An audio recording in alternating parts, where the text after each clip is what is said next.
Whether you're a first-time homebuyer or you're a savvy real estate investor, the mortgage you use for the purchase of the home matters a lot. The bank you have your checking account with may seem like an awesome bank and that you should go with them for the mortgage as well, but you're risking thousands of dollars up front and possible multiple thousands of dollars over the life of the mortgage by thinking this way.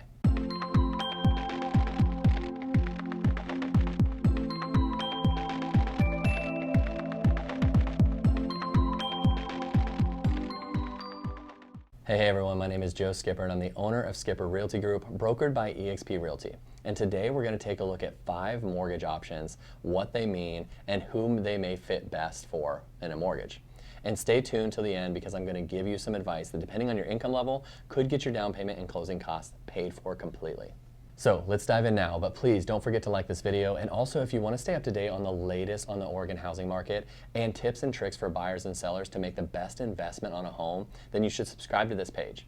I put out content regularly for you so that you can be ahead of the game in the home investment journey and make the best decisions for you, your family, and your goals. So do that, then we'll go take a look. So there are a ton of mortgage programs out there, a ton of incentives to use certain banks or mortgage brokers. So really, I want to preface this whole video by saying to shop around different lenders. Your real estate agent, if you have one at this point, will be a huge resource for you for this. They have contacts all over the place for lenders that will meet your needs and your goals for a home purchase. Now, if they don't, then you need to also shop around for other agents. But all kidding aside, you can do something as simple as Googling for lenders in your area, and you can start from there. Now, I say this because you may think, like most of us do, that you have to have 20% down to buy a home, or you need thousands of dollars for a down payment. But it's not always the case. So find a great lender and you're going to be in a much better position as most buyers out there. But the first one I wanted to talk about is the conventional mortgage. Now, this is what you hear a lot about in the real estate world, whether it's conventional or unconventional. Well, really, what does that mean? It means generally that the conventional mortgage is not insured or guaranteed by the government. So this means that the government does not back these loans and they're available through private lenders or Fannie Mae or Freddie Mac. Now, we could go into the nitty-gritty of even those terms, but as a normal buyer, you don't need to be an expert in these topics. Ask your lender what this means and have a general knowledge of it and the benefits of this versus other mortgages, but let them be the mortgage nerd. As long as you're getting a good deal on a mortgage, this terminology really doesn't mean much. But these conventional loans generally require a higher credit score and a larger down payment. Now, for buyers that want fewer loan restrictions and they can handle those higher upfront costs, this loan may be a great fit. It can provide you with a lower mortgage rate and private mortgage insurance if you go this route. The second one we should dive into, and it's the opposite of the conventional, is the non-conventional mortgage. Now, there are subcategories of this type of mortgage, but overall it's backed by the government and include mortgages like the FHA mortgage, a VA mortgage, and a USDA mortgage, which happens to be our last 3 types of mortgages that we're going to talk about in this video. But the unconventional mortgage makes buying a home significantly more accessible for buyers out there. Now, depending on the mortgage that you choose within this category, it caters to buyers generally with lower credit scores, buyers who don't have a large down payment, or in the case of a couple of these, buyers who are veterans or rural property buyers. So what does being backed by the government actually mean? Basically, it's saying that these mortgages are insured by the government, so it protects the lender in the event that the buyer fails to repay that mortgage. Now, by doing this, it significantly reduces the risk to that lender, and it makes it easier for them to loan the money to you. Though they are backed by the government, it doesn't mean that the government is actually loaning you the money. So private banks and lenders do offer these government-backed mortgages. Not all lenders offer the same types of loans though, so I would say to look into different banks and what they offer specifically. Now, if you're low on credit, low on cash, and or a veteran, this could be a really great option. But let's take a brief look at each of them to see what they are all about.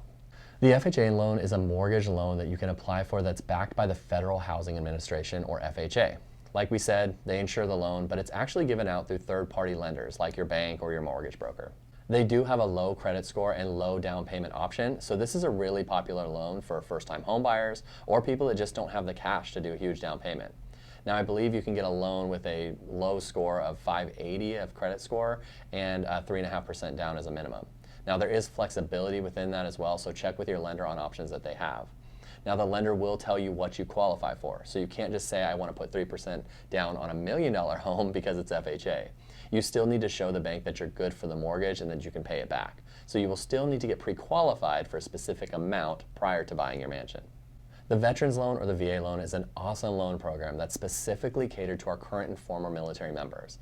Now, they're partially backed by the Department of Veterans Affairs, so it's kind of like the FHA loan in that the government is insuring it, but these loans are a great option if you've served in the military. Now, in some cases, you as the buyer pay $0 for the down payment on this loan. You don't have private mortgage insurance or PMI, and they don't have a price on the purchase limit on the home that you buy. Now, you still need to qualify for the home, but there's no cap on how much that is. Now, they also may offer better terms and interest rates than other mortgages. They offer fewer closing costs, obviously, and no penalties for paying your loan off early. Now, this seems too good to be true, but mostly it is good. But there are some restrictions like your credit score and your debt to income limit, but that is the same as most loans. You do have to use this loan on a primary residence though, so you can't use it to purchase an investment home. Now, as a real estate agent, I have always heard rumblings on how the appraisal process on a VA loan is super strict and they are hard to get through. But I personally have had a really good experience with VA loans and think they're an awesome way for veterans to get into a home that they love. Now, they do have some standards that need to be met in the appraisal process, but your lender and your agent will go over that with you and help you on that end of things. The USDA loan is a loan that's made or guaranteed by the United States Department of Agriculture's Rural Housing Services. This mortgage helps buyers purchase a home in safe and affordable rural areas. Now, this is meant to help people that may not qualify for some other types of mortgages. And though they aren't specifically meant for first-time home buyers, it's a big draw to them because they generally don't require a down payment, which is very nice. So the catch to this type of loan is that you need to live in a rural area. And the USDA currently says that means the town, village, city, or place has to be a population of less than 10,000 people in it. These towns are looked at every 5 years to see if they qualify. Now, in Oregon, the 10,000 number includes quite a bit of cities. So it could be a good option if you want to live on the outskirts of a large city or just be out in the country. If you're looking at this property, talk to your agent, or you can go to the USDA's map to confirm if your address you're interested in can work with this type of loan.